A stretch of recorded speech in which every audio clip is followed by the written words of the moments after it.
Olá, o meu nome é Miguel Inácio e esta é a minha apresentação para o 11º encontro da rede Braspor, com um trabalho intitulado Evolução dos sapais da Restinga de Troia até o final do século XXI, com recurso a um modelo de evolução de reduzida complexidade. Começo esta apresentação com uma pequena introdução e a pergunta que se coloca é, claro, o que são sapais?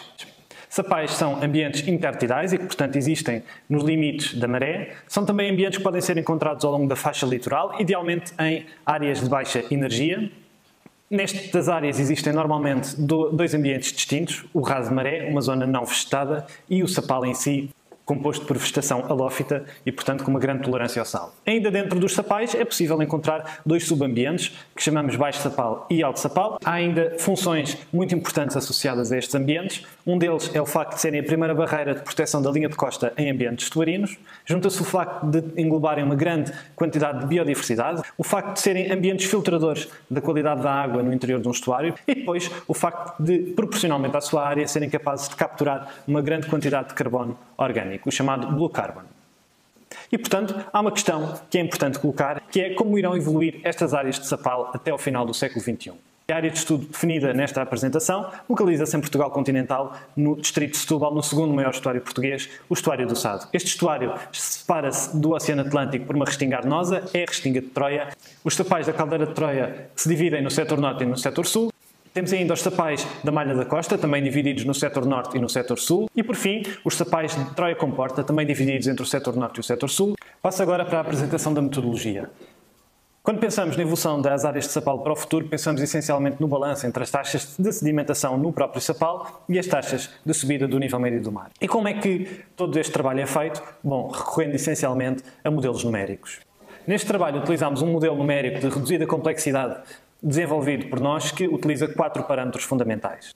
O ponto de partida é a existência do modelo digital de terreno que consiga representar com fiabilidade e precisão o sapal e as áreas adjacentes. E este modelo o que faz é comparar cada pixel desse modelo digital de terreno com os níveis de maré local, porque os níveis de maré local permitem identificar transições entre os vários subambientes. Assim, é feita esta comparação e a classificação automática de cada pixel como pertencendo a cada um dos ambientes, obtendo-se assim um modelo digital de terreno classificado, que nos permite assim aplicar taxas de sedimentação diferenciadas a cada ambiente e assim gerar um novo modelo digital de terreno representativo do ano seguinte àquilo que foi simulado, num processo que se repete ano após ano e tendo em conta também que os próprios níveis da maré serão atualizados com a subida do nível médio do mar para cada ano.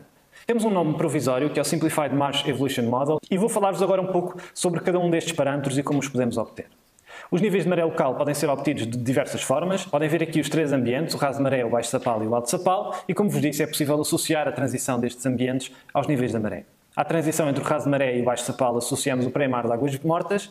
À transição entre o baixo e o alto sapal associamos o pré-mar médio e ao limite de crescimento do alto sapal associamos o pré-mar de águas vivas. E, portanto, foi necessário obter estes níveis de maré, o mais lógico foi obtê-los através de dados dos marégrafos. E assim, obtivemos cotas representativas dos níveis de maré nestes sapais. O outro parâmetro diz respeito ao modelo digital do terreno e aqui trabalhamos com o modelo digital do terreno obtido através da técnica de detecção remota LIDAR. Quanto aos cenários de subida do nível médio do mar, temos um primeiro cenário do IPCC, utilizamos o IPCC RCP 4.5, é um cenário mais conservativo, com uma taxa de subida do nível médio do mar para 2020 de cerca de 4 mm por ano e uma aceleração constante de 0,03 mm por ano ao quadrado. Isto traduz-se em 65 cm de subida do nível médio do mar até 2100.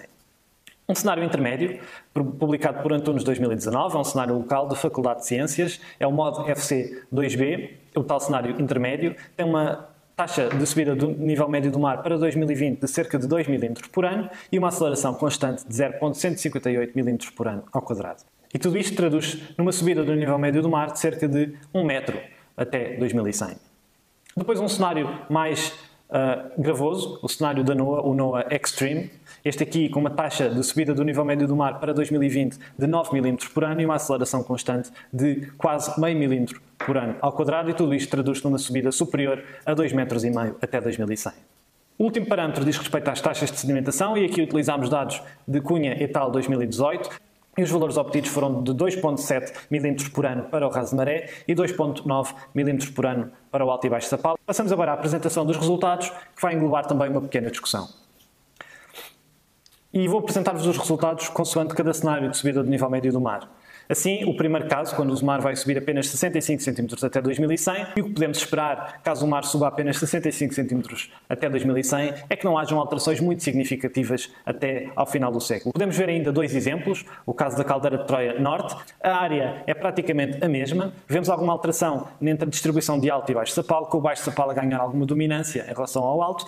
Depois temos ainda o exemplo do sapal da malha da costa norte. A simulação para 2020 e a simulação para 2100 são de facto praticamente iguais.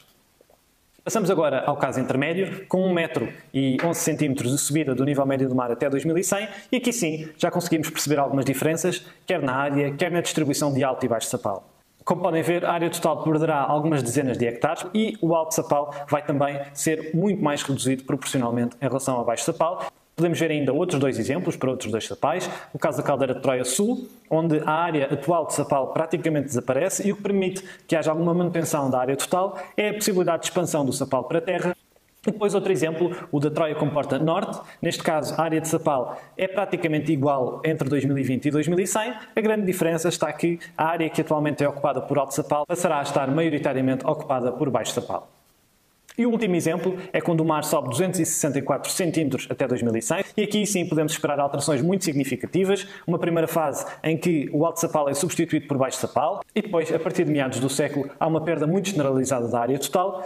Outros dois exemplos, o caso da malha da Costa Sul, neste caso o sapal praticamente desaparece, e depois o último exemplo, o da Troia Comporta Sul, onde acontece exatamente a mesma coisa, a área atual de sapal praticamente desaparece, e então de conclusão, aquilo que eu vos posso transmitir é que este modelo de reduzida complexidade de evolução de sapais foi aplicado a todos os sapais da Restinga de Troia. Caso se considere um cenário de subida do nível médio do mar mais conservativo, então os resultados são mais animadores, com perdas pouco significativas, apenas alguma transição de alto sapal para baixo sapal, e nos casos mais severos, então as áreas de sapal poderão praticamente desaparecer. E esta foi a minha apresentação para o Braspor. Muito obrigado.